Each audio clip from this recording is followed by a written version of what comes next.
Hey YouTube, Captain Marc here from Kings Landing Sport Fishing. Many will remember I did a video a few months ago called Project Panoptix, where I was talking about the fact that I was going to be installing a Panoptix system on the Kings Landing Sport Fishing Tiara. When I did that video, I talked about bringing on a special guest, and part of that was bringing on Jason Neglia, who's a member of Team Garmin. So today's video, I'm actually going to be doing an interview with Jason on Garmin Panoptix and some of the benefits to it, how he runs it on his boat, and talking about the setup. But before I do that, just a friendly reminder, please don't forget to click on that like button and that subscribe button, as it helps me out a great deal as an amateur YouTube content producer. So with that, let's introduce Jason. Let's get him up here, and we'll start off our interview. Hey Jason, how you doing today? Hey Mark, thanks for having me on. Hey, it's great to have you on, my friend.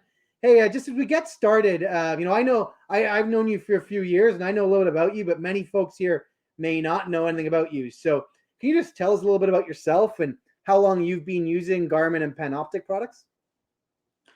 Well, Mark, I've been chasing the Salmon family for as long as I could remember, from riverbanks to the lake and even out to the sea. I'm a passionate wreck angler for the most part. Like to think of myself as a hardcore tournament guy as well. This is definitely a way of life for me. I'm locally based out of the Port Credit area. It's my home port, pretty much where I fished most of my life. Um, I sit on the board of directors for the Port Credit Salmon and Trout Association. As well, I hold a seat on the FMZ Zone 20 Council. Garmin. I've been using Garmin now for probably about 6 years. Have had Panoptix on the boat for pretty close to 5 seasons. The first few seasons, I was running it in the standard orientation, and now in the flip. We'll dive into that a little more as we go on. And I've also been a Garmin Pro staff, part of their team now for this will be the 3rd season, Mark. Awesome. Great stuff. And it's great to have you here. I know I've had a number of folks from the first video saying they were looking forward to having you on and hearing about your setup. So maybe that's a bit of a good segue. Can you talk about the setup you have on your boat? Like what Garmin products are you running on your particular setup? Okay, Mark. So my current Garmin setup is a 3-unit setup. I'm running 2 Garmin GPS Map 1042 XSVs at the helm and a 1243 GPS Map unit at the back of the boat, which is solely for Panoptix. Now, the reason why I choose the 1042, some people might ask at the helm. One, it's really all the real estate I have. I wish I could have squeezed some 12s in there, but just don't have the space. But I personally, at the helm, prefer your units that have a keyed option. I know maybe some guys can relate when you're running the boat at the helm and you're trying to deal with some water and some weather. It's a lot harder to play with a touchscreen, so that's why I prefer those units at the helm. As for the back, hands down, I prefer the touch only unit. Again, that's only being used once we're set up in trolling, and I find with Panoptix, the more real estate you could have on the screen, the better images and better view you're going to have. Now, that being said, by no means doesn't mean you can't run a 9-inch screen, doesn't mean you can't run one of Garmin's fancy 24-inch screens. But that's the setup that I'm running, along with a few other Garmin products. I do have a Garmin Autopilot, a Garmin Radar, traditional transducers. Again, we could dive into a little bit of that a little more later. But I do have a Airmar through haul that's been there for a while, but I still do run a GT23M transit mount transducer paired into my Garmin unit, and we could speak a little bit more about that as well too as we dive in. Awesome. And I don't know too much about the GPS maps units. So those ones, do they have multiple network ports, or do you have to use a network hub also with your setup? They do. So anything 10 inches and up will have dual RG45 ports. That's the benefit in a sense to the GPS map lineup. Your 9s will still have a single port, but your 10s and ups will have 2. So for some guys, I guess, kind of starting off, there is an answer to that. They do sell a network port box, which would answer that question. So what I'm getting to, or for people that don't understand, Panoptix runs on an RG45 port. It does not plug into your traditional transducer port. So the benefit, you could say from that angle as well too, is you can still have a single unit like a EcoMap's 95 SV that has a single RG45 port and your standard transducer port, and be able to run a single unit and have both connected to it and just run a split screen or a single screen, depends on your application or what you're doing at that time, i.e. trolling or searching when you're running out to a spot. You do have those capabilities. So by no means do you need to have a GPS maps unit. You could still totally run the system on an EcoMaps unit. It just makes the hookup and your portability a little bit easier with the larger units. Yeah, that's exactly, it's good you spoke about that, because as you know, my setup, I'm going to be using the EcoMap 9s, and I do plan to actually run 3 EcoMap 9s, and I'll be using that hub because, to your point, the PS30 that you and I use uses that network port, but therefore we basically tie everything into the hub, so all the units can essentially talk to each other, as well as share transducers. So that's pretty cool that they have that hub to allow that flexibility. So now, let's talk a bit about Panoptix. So, in your words, can you kind of describe Panoptix versus a traditional 2D sonar? In my words, all right. In my words, I would say from day one, when I put my eyes on it, or when I first got information on it, and found out that it would be adaptable to our method of fishing, i.e. trolling, big water trolling. I was all about it. And the number one thing for me with it was to see how you can see fish now reacting in real time versus history, which is your traditional 2D. Not saying that 2D doesn't have a time and a place. It's still great, and I still use mine on every trip. But being able to see fish in live time, see how they're reacting to your bait, see how they're reacting to your boat, is just phenomenal. And truly what it is being able to see things in pretty much live, real time. Yeah, I had one person explain it to me like it's like radar but for underneath your boat, and I thought that was a pretty cool way of explaining it too, right? Because it's like live what's going on. So definitely neat, definitely different, and I agree with you 1,000%. Like, it's our 2D is the past; it's already happened, it's already behind us. The Panoptix, it's like what's going on right now, either behind the boat or under the boat, depending on how you've got that transducer mounted, which we'll talk about in a second. But before we do that, one of the biggest misconceptions or misunderstandings I think out there is, Panoptix, like, we're running with a PS30 transducer versus live scope. Can you give some folks a bit of your sense of live scope versus the call it the Panoptix PS30s, which we're using, which is more the traditional Panoptix? Yeah, so the way I like to explain it to people some ways too is to keep it easy is PS30 Panoptix is essentially Gen 1 live scope, if you want to put it that way. Real time seeing sonar is a way that I could explain it to people. So the PS30 transducer is a 2D live sonar, where live scope is a 3D live sonar. That is their most current generation of Panoptix, although they call it live scope, it's still in the Panoptix family. It's allowing you to see stuff in a crisper image, in a 3D image, so very similar to that ultrasound image, something you'd see in an ultrasound shot, versus the PS30, which is a 2D image more of like what I like to tell people, like a heat-seeking image, where you'd see a blob coming through your screen at different intensities. Now, the reason why we use the PS30 and this 2D technology, not necessarily because it's old technology, the main factor is it has a 40-degree angle beam, where the live scope, which we're talking about the LVS 32, there is a new one that just dropped. I'm sure some of you that have followed know that the new LVS 34 is out. With the live scope, what's happening is it's a 20-degree beam angle, which is giving you a much cleaner, crisper picture in 3D.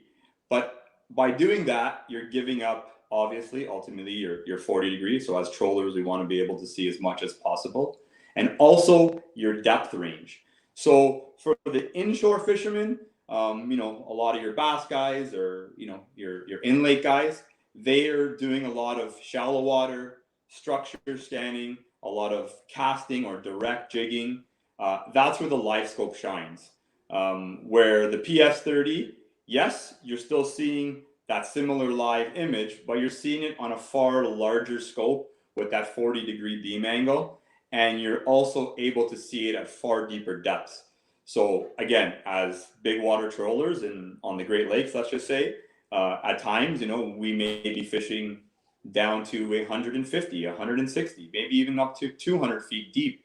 And I've had no issues at time with very minimal adjustment to see your downrigger balls or your presentation, depends on your orientation, down at those depths with a PS30, where you would never be able to see that on the live scope at the moment, where it kind of, they say 200 feet, but in real time, that's probably more like, you know, clear image, probably 80, 100 max, where with the PS30, you're far closer to that 200 mark for sure. You know, you kind of lose a little bit, but with a little bit of playing, you have no issue seeing it at those depths. So that's the main factor why we use PS30s. But again, with this technology, I think we're just scraping the surface with the whole live scope versus Panoptix first generation 2D, 3D imaging. And I think going forward, as more people get to use it and, you know, the scope broadens with more anglers and more minds at it, I think there's going to be a use for both going forward. And I think too, you know, with software updates and the way Garmin wants to go with it, at least with my talks with them, seeing how the whole PS30 thing is gaining traction with trollers, I think it's in their, you know, best interest to create a system that's going to cater to trollers as well, and, you know, maybe potentially one day having that 3D imaging point to it. Also, another thing is with a PS30, that beam width is also greater in width. It's in one of the factors of width, it's a 90 by 120. So essentially you're seeing wider but narrower, where on a LVS 32 currently, it's 20 by 135. So again, narrower, but a bit more further out. Again, those are, again, only in far shallower depths with the live scope. I'm glad you explained that, because, you know, I think, you know, most people would say, well, 3D is better than 2D and new is better than older, so I should just go with live scope. And I remember even when I started on this journey, you're like, no, Mark, you got to think about this differently. And you went over and explained all of the, you know, the cone angles, so on and so forth. And it makes a lot of sense. And I, you know, when you explained it, and I think the worry would be if someone mounted a live scope transducer in the back of their boat today, right dead center, they may run the risk that they don't actually pick up their riggers, depending on the depths, right? Because the cone's too narrow. Whereas with a 40 degree cone, we pick it up. So I think that's a big difference. So now let's talk about the transducer. And the other thing I'd say, if we take a PS30 and a live scope, the PS30 is far bigger than a live scope and far heavier. Like you can tell there's a lot more inside that box.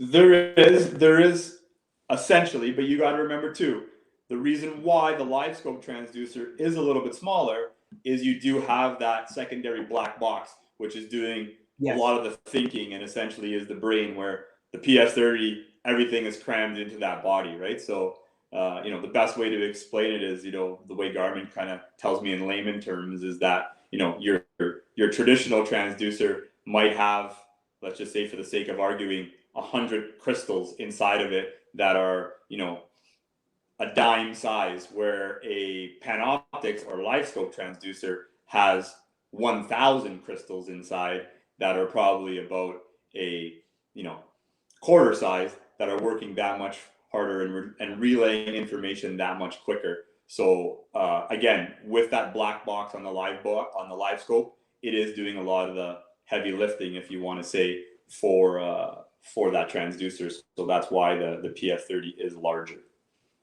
Never thought about that, but makes perfect sense. So now let's talk about the actual transducer setup. So you've run the Panoptix PS30 in the standard configuration, but you've also run it in the flipped configuration. You're the reason why I'm running it in the flipped configuration now. I've also played around with it in the standard on a buddy's boat. What's the benefits of flipping it? And from your experience, you've run it in both. Like, what are the pros and cons to call it standard versus flipped as a salmon troller? Well, that's a great question, Mark. And I think as we dive deeper into this and more people start using it, it's definitely has a personal preference angle to it. Now, for me, having been able to use it in both situations, and obviously in the first one, very much in its infancy, when I didn't really have a lot of people to speak to or a lot of people to bounce ideas back off of, ultimately from a trolling angle, I just found that with the traditional, yes, you are going to see wider. So you will see some days, depends on settings and if you're running double divers or so on and so forth, you will get that diver angle in there where you may be able to see your divers and ultimately your downrigger balls. But if we go back to when we were talking about that beam width, we are using that 120 out to the sides and that 90 directly below the boat. So as trollers, we all know that essentially our presentations aren't connected to our downrigger balls. We're typically running a tail anywhere from 5, 10, 20, 50, 100 feet back. So we now lose our presentation into that or out of that beam angle, right? So as a troller, we want to see ultimately what the fish are doing and what the fish are up to. So I found with that traditional, yes, you would see some of those active fish that would buzz in through that 40 degree beam angle, which is a 90 degree beam width. That's probably anywhere, depends on your depth perception and blowback and stuff like that of your cannonballs. You might really only be seeing a 30 to maybe not even, maybe I call it a 30-foot window directly below your boat. So you're not seeing those fish when they actually are reacting to your baits. When those fish are, so-called, call them ghost fish, like on 2D, where, another thing, I don't want to go off on a tangent, but when you're running your traditional transducer, for many years, what guys would call streakers and thought were streaking on your bait. One of the number one things when I first went to Panoptix, and ultimately in the flip method, you would notice that these fish aren't streaking your baits. They're streaking your downrigger balls. And with Panoptix, it's so obvious.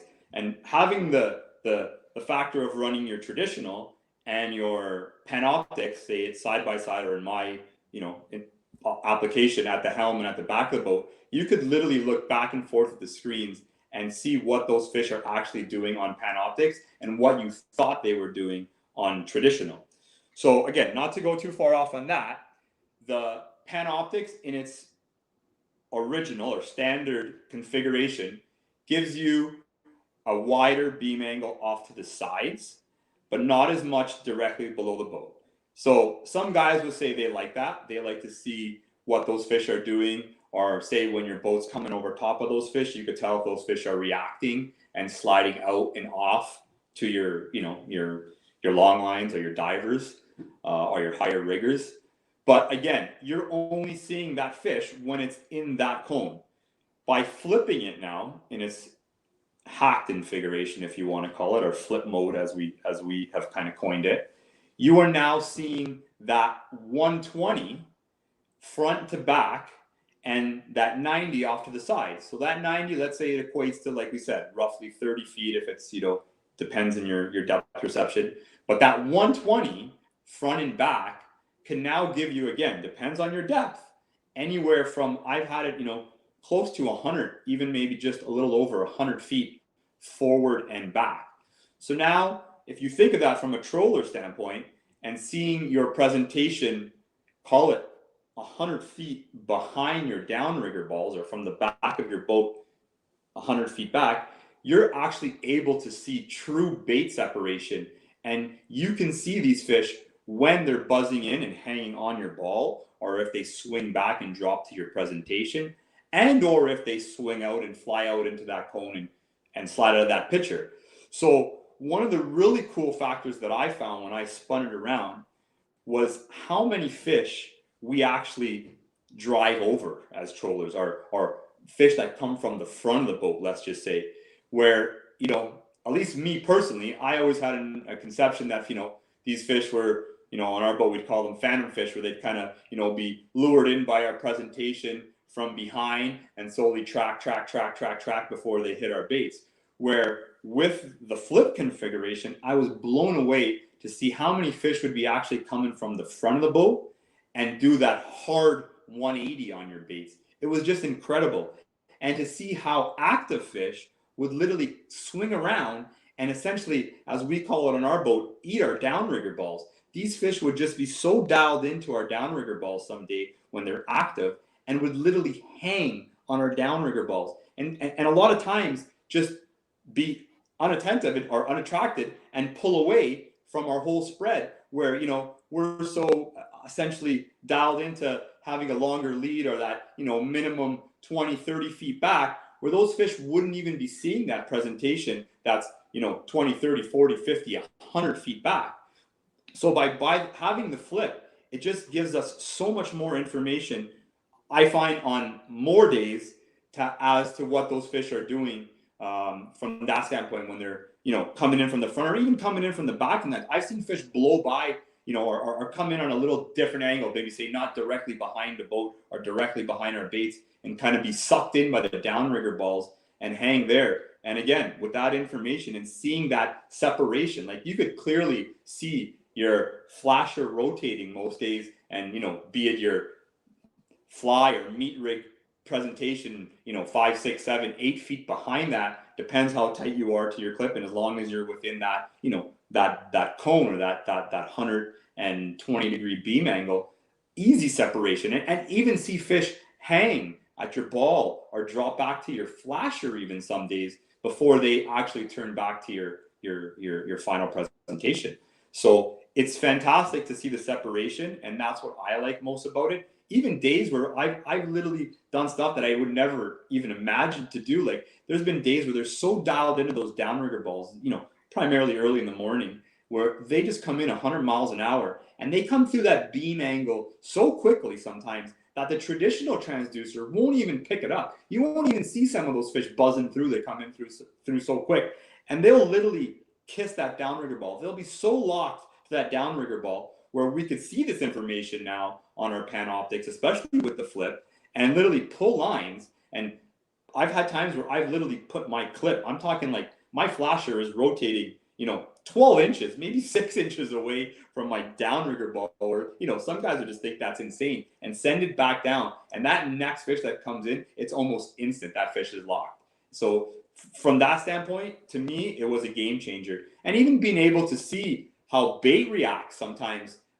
you know, when you're coming through it, and see how the bait splits, or again, how those fish that you're essentially driving over react to the noise of the boat. You know, some days it doesn't bother them. Some days you watch them push out to the sides. And that's when, for me, I could see those fish moving, and I know my long lines or my diver presentations are out to the side. So I'm not so necessarily worried about seeing my divers at that moment or my long lines at that moment. It's more so seeing how those fish beneath the boat or off to the side or in front of the boat are reacting and what they're doing. Are they being spooked out and pushed? Are they doing that hard 180 and turning back on your baits? And with that flipped configuration, you could see that so much more clearly. Yeah, I think a couple of things. I think often we often say, once the morning bite's over, often downriggers go dead. I don't think it's that they go dead. It's that we're not using them properly, and the Panoptix gives you more information to start adjusting your presentation.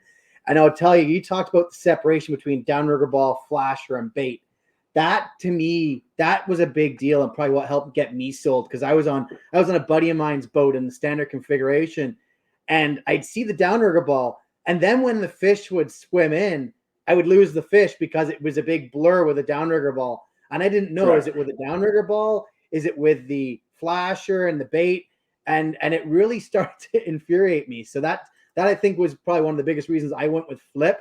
Plus, I think also if you're on top of things and on top of your game, to your point, if you can see 50, 80, 100 feet in front of your boat, if you see that fish at a depth that's either too high or too low, you can quickly adjust your rigger before that fish actually comes underneath. So I think that's kind of cool as well. Yeah, 100%. That's definitely an angle. We've played a little bit with that, but again, these fish a lot of times are, salmon are pelagic. They're on the move. Maybe more so with stager fishing when you have fish kind of locked on the bottom and on a second pass, you may be able to make some adjustments. But from an adjustment standpoint, I guess it can be done. We haven't done a lot of it. It's just more so being able to see what those fish are doing. Like I said, to me, to see how fish move and react, beneath the boat or off to the side of the boat, or see those days when those fish are, again, it's still a tool. Like, I tell a lot of guys, just because you put Panoptix on your boat, or just because you put a PS30 in a flip or standard presentation, you still got to take in that information and do what you do with it. You know what I mean? It's not just turn the screen on. Yes, you're going to see images and you're going to see what those fish are doing. But now as an angler, it's up to you to make those adjustments. Very much so how, guys that work their traditional sonar and can dial in, so much more than others that want to play with stuff and play with gains and play with zoom and figure stuff out. There's a whole world that can be unwrapped there too. But the same thing goes for Panoptix. It's very much more foolproof. It's a very, kind of set it and forget it system if you want, but there is a ton of information. It's still a tool, and there's a ton of information as an angler that you could take in from this to, change your daily catch rates and see what those fish are doing and make those, sometimes slight adjustments or major adjustments to really change things. And I find personally with the flip, you see so much more. Now, like I said, with the traditional way, I fished it for about a season and a half, and it worked great. And like I said, it takes a little more understanding as to seeing what that fish is doing. And yes, fish do get lost kind of in behind that downrigger ball or in behind that image. So your pickup or your direct view or your sight line is definitely altered. But once you figure it out, you still can see fish there. And like I said, for a lot of guys that like it for that wider perspective to see what's going on with their divers and see fish, essentially, a lot of days those fish will be hanging out to the outside and then shoot in. You know what I mean? That's a good tool there to see, maybe that diver rod is your puller rod and it's pulling fish into your spread, right? And that traditional angle is giving you that information. So they both have a time and a place. And I think, we're just scraping the surface again with this technology. And, like you said, me and you have talked about it, and I've talked with Garmin about it. I do have dreams and aspirations one day to have that 15-foot beam and maybe be able to have a Panoptix on each corner, or a live scope and a Panoptix combo where they're not kind of crossing each other, and being able to use the angles and the benefit of both of these systems to see fully what these fish are doing. And then they really don't have a chance, Mark. Yeah, and I like the fact that you talked about the puller rod, right? Because we've all had, before Panoptix, we've all had that moment where we've got one rod that's doing all the work and it's bouncing left, right, and center, and then we get another rigger that's doing nothing. So we go, God, I got to change that rigger. It's not doing anything. You change it, and then your spread dies. And what Yeah, we didn't realize was that rod that was doing nothing was actually doing a ton. It was actually pulling the fish into your spread. And the moment you change that out, you actually killed your spread. And to your point, that's because that was the one thing I saw on my buddy's boat, the fish were coming into one rod and then they would hit the other. 100%. I can't stress that more. Like that, this is an argument we've had for years on my boat with other team members as to rods that aren't firing some days, but your catch rate is still there, and you're slowly picking and you're slowly picking and you're slowly picking. And then like I said, all of a sudden you pull that one rod and it kind of goes flat on you, right? With Panoptix, you can totally see that. You 9 times out of 10, you'll see if it's that one strong rod or that one puller rod, as we call it, and the fish constantly coming in from that one side, and it just drawing them. And from that information, you leave that rod alone, even though it's not taking fish.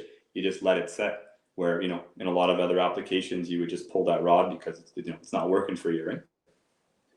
Definitely. And so last question or so, I'd say. So what advice would you give to someone that's thinking about going with Panoptix? And maybe think about this 2 ways. Maybe you've got someone that's bought a new boat, so they're actually about to rig it out from scratch. Or maybe you got someone like me that already had a complete setup from a different manufacturer, but was like, I need Panoptix, and therefore, I'm going a different route to what you have on your boat. But how would you advise those two different types of anglers?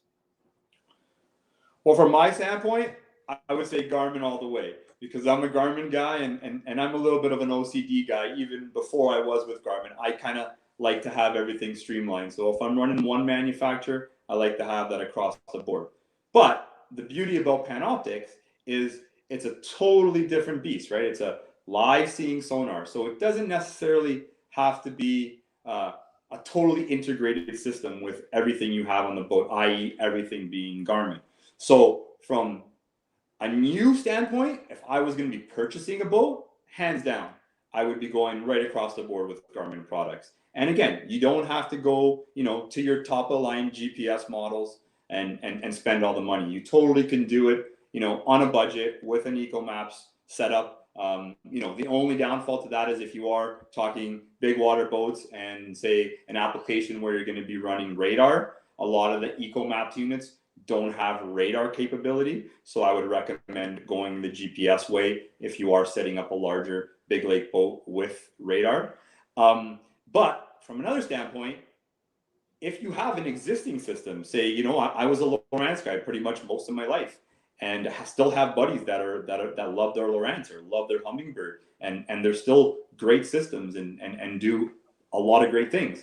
You can solely integrate a Panoptix system. So, what's become a very popular trend, I guess, in the trolling world is to run that third or second screen or fourth screen, even for that matter, at the back of your boat with Panoptix and call it different application or a different manufacturer that's still across your boat. You can run that single unit at the back of the boat, say have your PS30 running to that standalone unit at the back of the boat or at the helm if you like, and still have your traditional sonar on your, be it Lowrance, Hummingbird, Simrad system, and still have that fully integrated. You could still run your charts and your mapping on that system that you already have on the boat, so you don't have to go out there and break the bank and completely rip apart your boat and rip apart your system just to have Garmin Panoptix. And I think that's also becoming a trend as well too. Guys are finding a way to bleed it in and kind of integrate it, and it works totally fine. Like I said, if you're comfortable with something, this is new technology, so it is something different. But that being said too, like I said, I've said it a few times already tonight, we are scraping the surface of this, and we already know, a few of the other manufacturers are coming out with their versions of live imaging, and I'm sure it might not quite be at Garmin's level yet, but they'll probably be tailing behind for a little bit, but probably make their way there eventually. So like I said, don't be afraid to mix and match, or like I said, if you have an existing system, don't be scared to just add a standalone unit for Panoptix at the back. Like I said, I truly believe it's a game changer.